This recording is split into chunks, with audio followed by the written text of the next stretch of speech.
क्या अमेरिका से इमरान खान के लिए अहम फोन कॉल मौसूल हो चुकी है?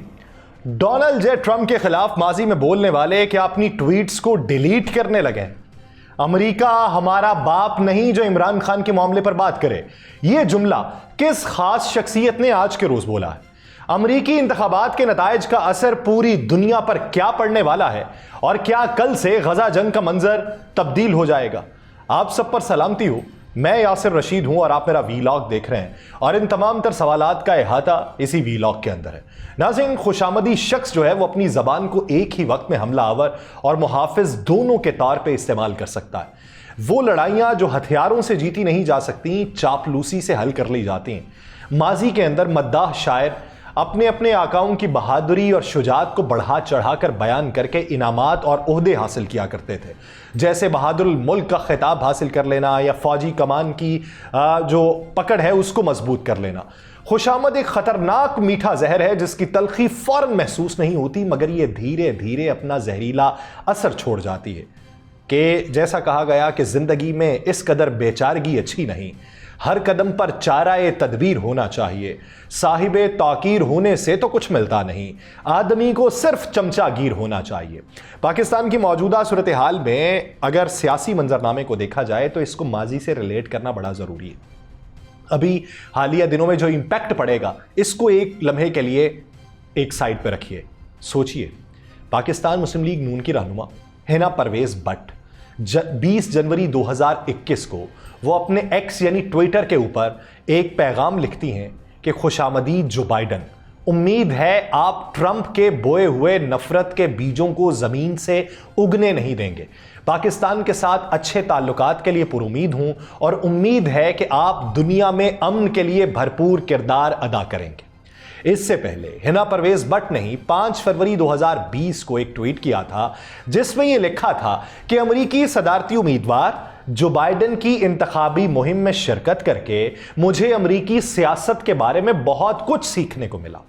हिना परवेज भट्ट के बाद वज़ीर आला पंजाब मरियम नवाज की एक गुफ्तगू इस वक्त में सामने आई और जो माजी की है, और ये उस वक्त की है जब इमरान खान इक़्तिदार बदर हो रहे थे।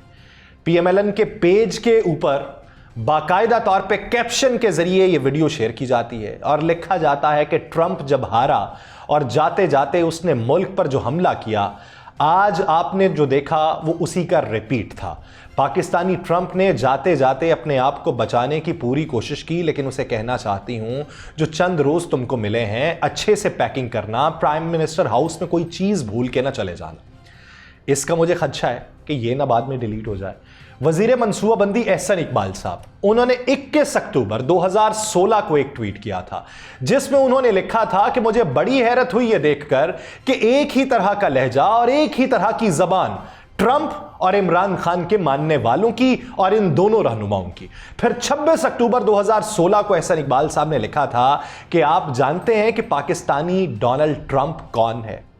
इसके अलावा जो सूरत हाल में हमारे वज़ीर दिफा ख्वाजा आसिफ साहब जो हैं, ख्वाजा आसिफ साहब ने भी एक ट्वीट की थी जिसमें CNN ने एक रिपोर्ट जो थी वो शाया की थी जिसमें लिखा गया था कि डोनाल्ड ट्रंप जो हैं वो मुख्तलिफ मामलों के ऊपर 25 बार झूठ बोलते हुए पकड़े गए।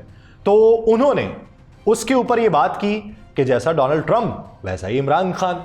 तो ये बातें ये हैं कि जिस पे मुझे ये लगता है कि शायद अब ये डिलीट कर दी जाएं और इसके पस मंज़र में कुछ और चीज़ें जो हैं वो बयान के तौर पे पेश की जाएं। वही ख्वाजा आसिफ साहब थे जो बाद में अमेरिका के बारे में ये कहते रहे कि वेंटिलेटर पे हम हैं, ऑक्सीजन अमेरिका की हमको दस्तयाब है। आज सबसे पहले बिलावल भुट्टो जरदारी ने खुशामदीद कहा डोनाल्ड ट्रंप को, उसके बाद हमारे वज़ीर आज़म मियाँ शहबाज शरीफ साहब ने एक खैर सगाली पैगाम उनको दिया है। लेकिन ये हर कोई अपने तय नंबर टांकने के दर पे है। पाकिस्तान तहरीक इंसाफ के एक रहनुमा इस वक्त अमेरिका के अंदर मौजूद हैं। उन्होंने इमरान खान और PTI की जानिब से डोनाल्ड ट्रंप को जीत की मुबारकबाद दी। उन्होंने कहा जी ये अजीम फतह बड़ी मुश्किलात और रुकावटों का सामना करते हुए हासिल हुई। ये कामयाबी हकीकी तब्दीली और माशी इस्तेहकाम के लिए एक वाज़े आवाज़ है। उन्होंने ये भी कहा कि मुस्तकबिल को देखते हुए ये बड़े इम्कानात का दौर है, हमें उम्मीद है ये नया बाब आलमी मसाइल के हल की समत में फैसला कुन इक़दामात का मुशाहिदा करेगा। अब ये उनकी तरफ से भी है और पिछले दिनों से हम ये भी देख रहे हैं कि अगर वो जीते तो एक फ़ोन कॉल आएगी। क्या आ गई फ़ोन कॉल? क्या कल को आ जाएगी? کیا اگلے مہینوں میں آ جائے گی؟ کیا اڈیالہ کے دروازے کھل جائیں گے؟ اس پورے منظرنامے میں جو ایک بیان مجھے لگا وہ علیمہ خانم کا بیان تھا، جو ہمشیرہ ہیں بانی پاکستان تحریک انصاف عمران خان کی۔ ان سے سوال پوچھا گیا کہ ڈونلڈ ٹرمپ جیت گئے تو کیا اب عمران خان کی رہائی کے لیے جو ہے راہ ہموار ہو جائے گی؟ تو ان کا آگے سے جواب یہ تھا کہ ڈونلڈ ٹرمپ ہمارا ابا ہے یا امریکہ ہمارا ابا ہے کہ وہ ہمارے بارے میں فیصلہ کرے گا، وہ ہمارے اندرونی معاملات کے اندر مداخلت کرے گا؟ کیوں کرے گا وہ؟ یعنی انہوں نے یہ ایک پازیٹیو جسچر ہے کہ کیوں انٹروین کریں، وہ انٹروین ان کا کیوں کرنا بنتا ہے؟ یہ ہماری اپنی جنگ ہے اور ہم نے لڑنی، کوئی باہر سے آ کے ہمیں کیوں سمجھائے؟ یہ ایک موقع ہے کہ جس موقع کے اوپر ان کا بیان بہت حد تک مثبت پیرائے کے اندر موجود ہے، اور اسی طریقے سے ہم یہ چاہتے ہیں کہ جب بین الاقوامی سطح کے اوپر اپنے خارجہ پالیسی کو ترتیب دینا ہو تو اس طریقے کی ترتیب دیجئے جس میں ممالک کے ساتھ آپ کی بات چیت ہو، شخصیات کے ساتھ بات چیت نہ ہو، تاکہ کل کو آپ کو ان کے ساتھ روابط بحال رکھنے ہیں یا روابط منقطع کرنے ہیں تو اس میں ماضی کی کوئی پشیمانی شامل نہ ہو۔ تو ڈونلڈ ٹرمپ کے آنے کے بعد موجودہ دنیا میں کس حد تک تبدیلی آئے گی، تو اس پہ اگر احاطہ کیا جائے ان کی جیت کے حوالے سے، تو صدارتی الیکشن میں کامیابی کے بعد فلوریڈا میں وکٹری سپیچ کرتے ہوئے ڈونلڈ ٹرمپ نے کہا کہ آج ہم نے تاریخ رقم کی، امریکہ نئی بلندیوں پر پہنچے گا اور ملک کے تمام معاملات اب ٹھیک کر لیے جائیں گے۔ انہوں نے کہا ایسی کامیابی امریکی عوام نے پہلے کبھی نہیں دیکھی، ایسی سیاسی جماعت اس سے پہلے کبھی نہیں دیکھی گئی۔ امریکہ کو محفوظ، مضبوط اور خوشحال بناؤں گا، امریکہ کو دوبارہ عظیم بنائیں گے اور امریکہ میں نئے سنہری دور کا آغاز ہونے والا ہے۔ ڈونلڈ ٹرمپ نے کہا کہ باقی کے سوئنگ سٹیٹس میں جیت کر 315 الیکٹورل ووٹ حاصل کریں گے۔ حامیوں کو میں شکریہ ادا کرتا ہوں، آپ کے ووٹ کے بغیر کامیابی ممکن نہیں تھی، اور میں کوئی نئی جنگ شروع نہیں کروں گا بلکہ جنگوں کا خاتمہ کروں گا۔ یہ جیت کے فوری بعد ان کا یہ بیان تھا، جس سے تاثر کیا ملے گا؟ کیا امریکہ جو ہے وہ خطے کے اندر جنگوں کے خاتمے کی طرف جائے گا؟ لیکن ٹائم بڑا امپورٹنٹ ہے۔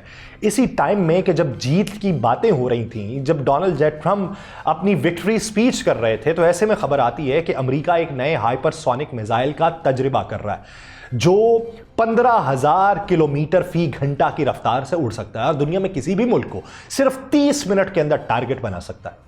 تو ایسے وقت میں کہ جب آپ ایک طرف جنگ بندی کی باتیں کر رہے ہوں تو دوسری طرف آپ کی ڈیپ سٹیٹ جو ہے وہ اس طرح کے تجربات کر رہی ہو، تو پھر یہ پیغام کس کو ہے؟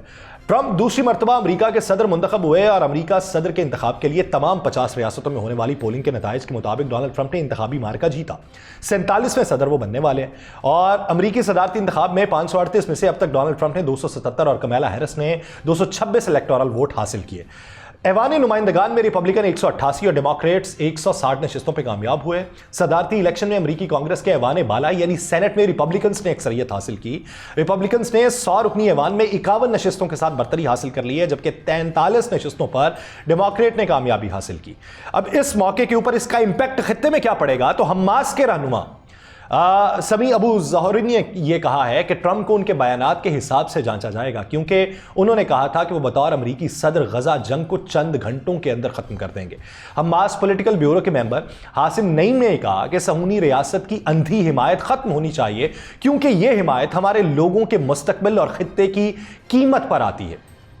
اپنی انتخابی مہم کے دوران ٹرمپ یہ کہتے رہے کہ وہ مشرق وسطیٰ کو حقیقی اور پائیدار امن کی طرف لوٹتے دیکھنا چاہتے ہیں، اور وہ اس عمل کو اچھے طریقے سے کریں گے تاکہ 5 یا 10 سال بعد دوبارہ سے پرانے حالات واپس نہ آ جائیں۔ نئی جنگیں شروع کرنے کی بجائے جنگوں کا خاتمہ جو ہے، یہ لیبل کس حد تک کامیاب رہے گا، اس کے اوپر بالخصوص اس وقت توجہ دینے کی ضرورت ہے۔ اور دوسری باتیں یہ ہیں کہ مسلمانوں کا بہت بڑا کردار رہا، بہت ساری باتیں ہوتی رہیں کہ اس میں بہت بڑا کردار ہے، لیکن یہ دیکھنے کی ضرورت ہے کہ اس میں ان کی نمائندگی کتنی تھی، پھر ریپبلکن امیدوار جو تھے وہ کتنے جیتے، ڈیموکریٹس کے کتنے جیتے۔ پاکستانی نے یاد ریپبلکن امیدوار ایرون بشیر کو پینسلوینیا سے شکست ہوئی، انہیں پینسلوینیا کے کانگریس ڈسٹرکٹ میں ڈیموکریٹ بریڈن بوائل نے شکست دی، اور ٹیکسس کی ریاستی اسمبلی سے دونوں مسلمان امیدوار کامیاب ہوئے، ڈیلس سے سلمان بوجانی اور ہیوسٹن سے ڈاکٹر سلیمان لالانی نے کامیابی حاصل کی ہے۔ پاکستانی نے یاد امریکی ڈیموکریٹ امیدوار مریم صبی الیکشن ہار گئیں، جبکہ ریاست مشیگن کے ہاؤس ڈسٹرکٹ 57 کی نشست کے انتخابات میں ریپبلکن امیدوار تھامس کوہن जीत गए और पाकिस्तानी नैयार डेमोक्रेट उम्मीदवार आयशा फारूकी को